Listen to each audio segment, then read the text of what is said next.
right guys, today we're checking out the Teverun Blade GT II.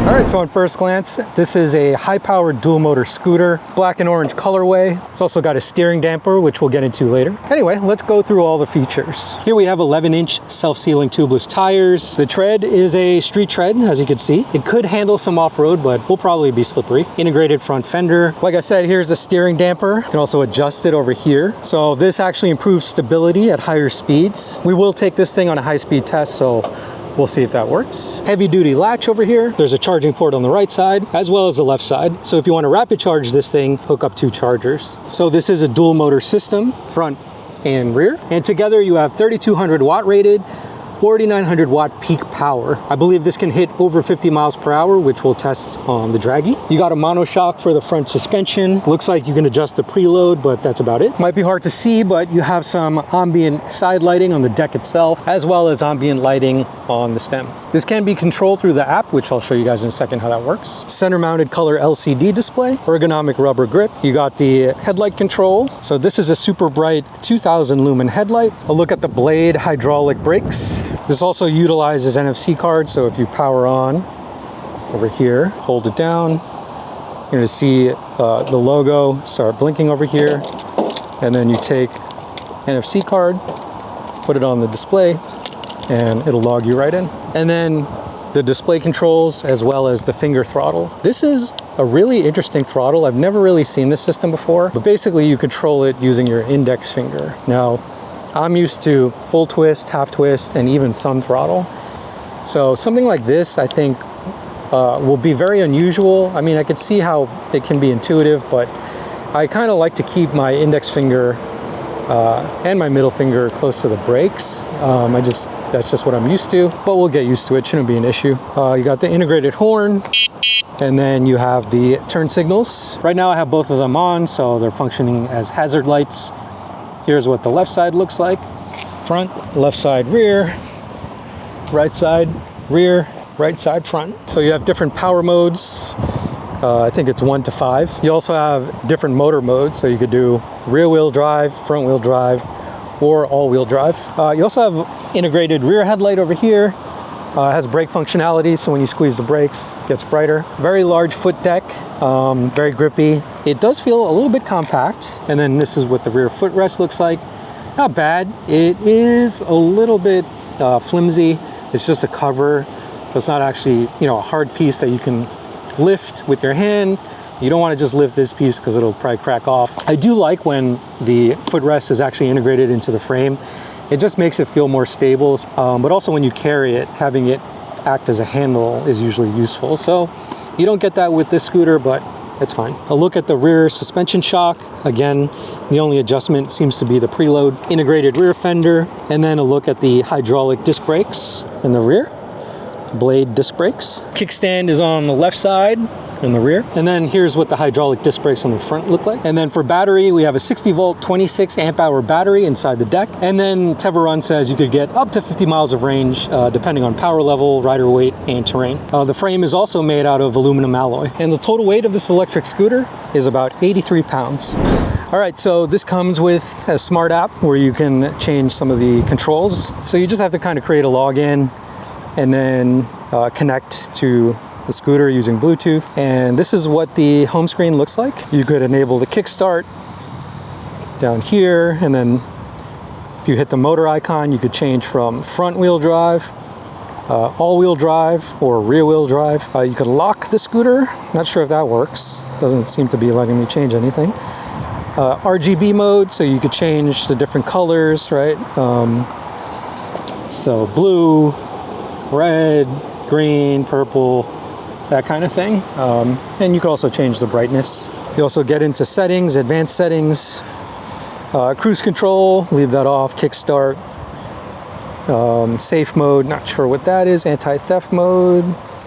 That doesn't seem to be enabled. And then the gear mode, it's in park mode right now, but if you hit the plus or minus button, it'll change the gear modes. And then you'll obviously have navigation down there. All right, so let me show you guys how to fold the scooter. So all you gotta do is lift this latch up, pull the latch down, pull this knob out, and then slowly fold down. Then you open up this locking latch on the stem, fold it down,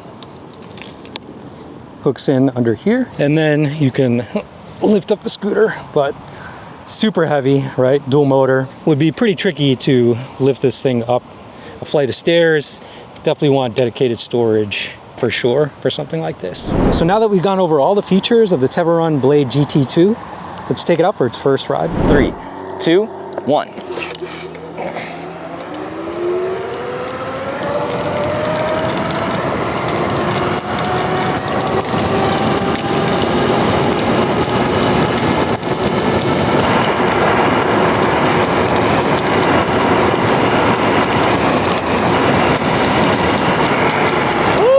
Wobbles.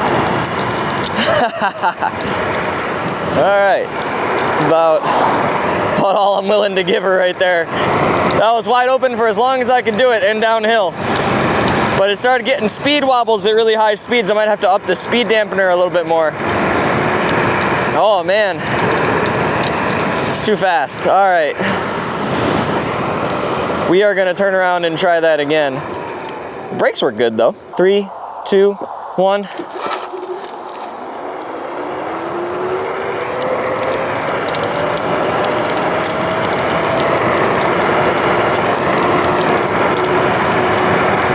Yeah, this thing's pretty quick, especially uphill. It's still pulling. Now we're gonna go at a slight downhill, see if we still get those speed wobbles. Headed at about, I believe it was 85 km/h. Oh, there goes my hat. All right guys, first ride with the Teverun Blade GT II. Get right into it. I have the app open. We will start in rear wheel drive only. To get out of park mode, hit the brakes, and then you could change the modes here. Economy, rear wheel drive only. Here we go. Finger throttle. And yeah, about 10 miles per hour, I'm pinning down the throttle. Very unusual throttle system with only your finger, but we'll make it work. Trying to find the right stance on this thing. The rear footstand is okay. Pretty wide deck. All right, feels pretty good. A little too slow for the weight of this electric scooter. Let's go up to the next mode, which is walk mode. No, that can't be right. All right, D1. That feels pretty much the same as economy. It says I'm going about 15 miles per hour. Suspension feels pretty good. We're in kind of a jacked up parking lot. Maneuvering feels all right. I just wish maybe the angle of the footrest in the back was just a little bit, I don't know, at more of an angle. Right now it just feels like a little bit steep. I like to keep my leg, I don't know, a little bit further back, and maybe like this kinda, I don't know. All right, let's go up to D2 now. A little bit more power off the line. Oh yeah. Woo! Brakes feel good. I really got to get used to this finger throttle. It's like a lot of things I'm not used to right now, but that's what a first ride is, right? All right, guys. Now we'll bump it up to a D3. I think this might be our second to highest mode. Ooh, plenty of power off the line. 26 miles per hour, about. All right, now, whoa. Sport mode, woo! Oh my God, wow, I was not ready for that. I gotta brace myself. Oh my God. All right, now, let me slow down here. I gotta check if the mode changed on me. Okay, yeah, so when I got into S mode or sport mode, the dual motor kicked on. so I wasn't ready. I never tried a dual motor scooter where you can change to only front wheel drive, so we'll see how that feels. I think D3 is a little bit more manageable. All right, so I could definitely feel the front motor pulling me. So it's like a pulling motion, right? So definitely for like climbing hills, maybe you don't have the same kind of acceleration, although I definitely felt the acceleration in sport mode for sure. But you definitely feel that pulling sensation, right? Just kind of pulls you along. Oh man. Wow, if you're not ready for it, man, this thing will put you on your butt. Let's try going up this hill, I guess, in front wheel drive only. Ooh, and up the hill, no problem. A little bit off-road, a lot of vibrations. Suspension is it's okay, not great. Let's go back down, pop off the curb. Woo! Oh, ow. I know you can adjust the suspension, so it's just maybe not quite calibrated for me. All right, I guess we could do a brake test. Woo! Squeeze the brakes. Ah, yes.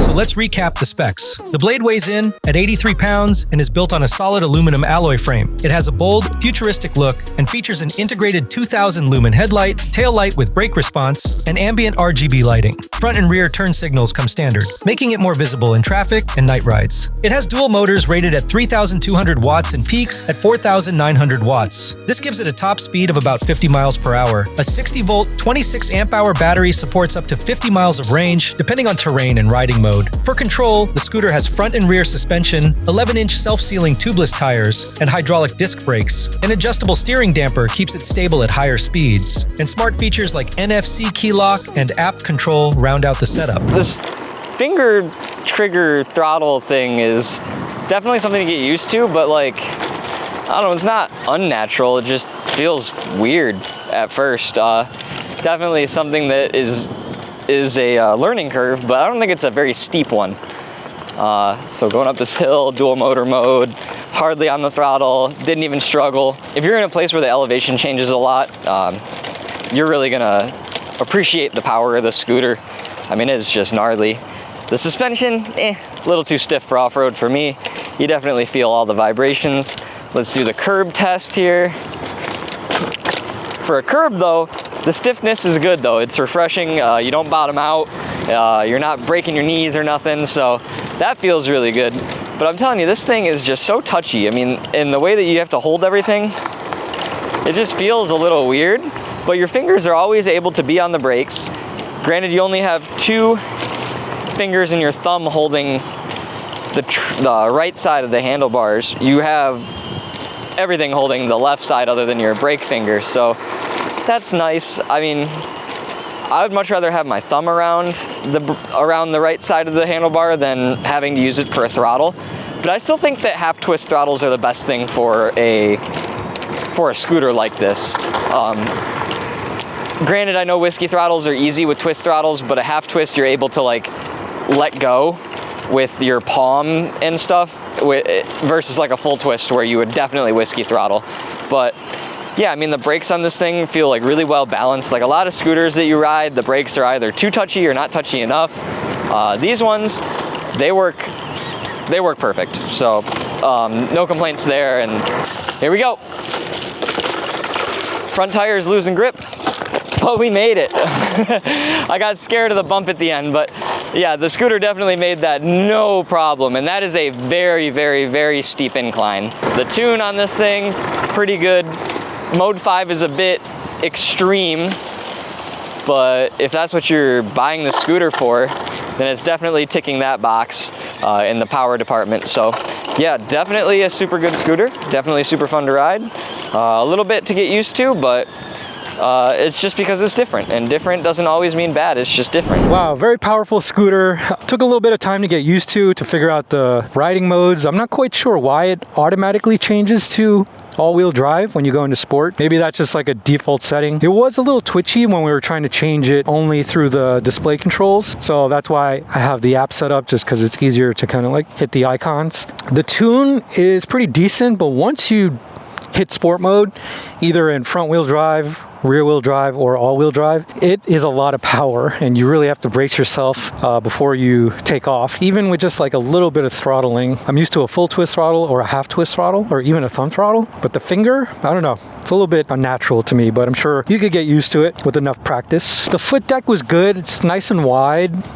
For some reason, I just felt like I was a little bit cramped over here. Compared to other dual motor scooters, plenty of power for the price. I would probably advise you to be a little bit more experienced when riding something like this. It also has this damper over here, steering damper. Once you hit, sort of the top end, it still gets a little bit wobbly. Maybe there's a way to adjust it a little bit more, but with these kinds of scooters, or with scooters in general, once you're going, upper 40s, 50 miles per hour, vibrations do occur, and yeah, it's a little scary. Can only imagine how much more wobbly it would be without the damper. So keep that in mind. Brakes felt good. I do like the Smart app. It has most of the settings that you would want to change on something like this. The ambient lighting is pretty good on the stem, on the sides. If you're looking for a high-powered dual motor electric scooter, there's a lot on the market right now. The Blade GT II is definitely on the higher end of performance. If you want that power, it definitely delivers. Solid recommend.